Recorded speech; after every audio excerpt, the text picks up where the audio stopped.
Один дайвер спас жизнь горбатому киту. Но он даже не представлял, как это огромное животное решит отблагодарить его. То, что произошло дальше, поразило всех. Все началось ночью в водах Тихого океана. Одинокий кит плыл недалеко от берега, когда внезапно наткнулся на смертельную ловушку. Сеть и канаты от промысловых ловушек. В темноте он не заметил опасности и запутался в толстых веревках. Испуганное животное стало отчаянно вырываться. Кит метался, переворачивался, бился изо всех сил, но только сильнее затягивал петли. Часы шли, силы уходили, а веревки все глубже врезались в тело. Огромный вес ловушек удерживал его на месте, не давая нормально всплывать за воздухом.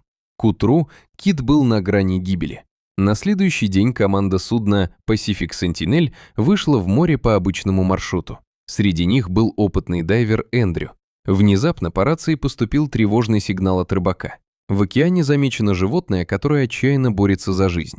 Капитан немедленно направил судно к указанным координатам. Прибыв на место, команда увидела кита. Он с трудом держался на поверхности, словно был прикован к одному месту. Вскоре стало ясно, он запутался в тяжелых крабовых ловушках весом более тонны. Попытка освободить его с помощью оборудования провалилась. Тросы оказались слишком прочными, а вес слишком большим. Ситуация становилась критической. Кит быстро терял силы, а кровь и жир в воде могли привлечь акул. Эндрю понял, что медлить нельзя. Единственный шанс – нырнуть и освободить кита вручную. Это было крайне опасно. Холодная вода, плохая видимость и риск появления хищников. Получив разрешение капитана, он надел снаряжение и прыгнул в океан. Вскоре к нему присоединились другие дайверы.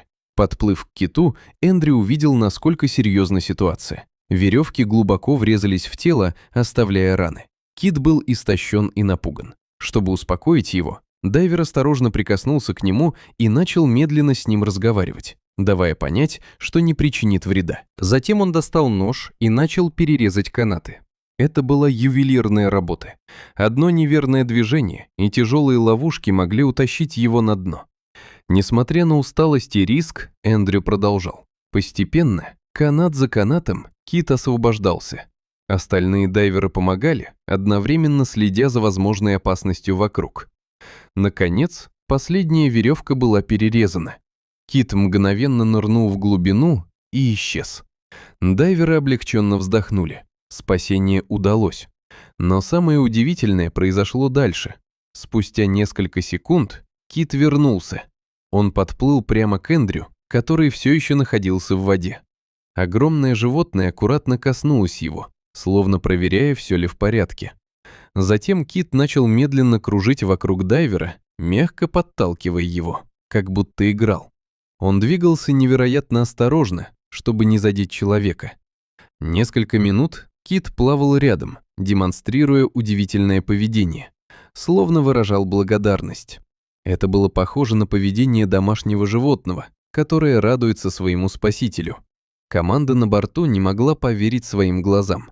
Перед ними было мощное дикое существо, способное разрушить все вокруг, но вместо этого оно проявляло нежность и благодарность. Для Эндрю этот момент стал незабываемым. Он позже говорил, что стоит ему закрыть глаза, и он снова видит, как кит спокойно и радостно кружит рядом с ним.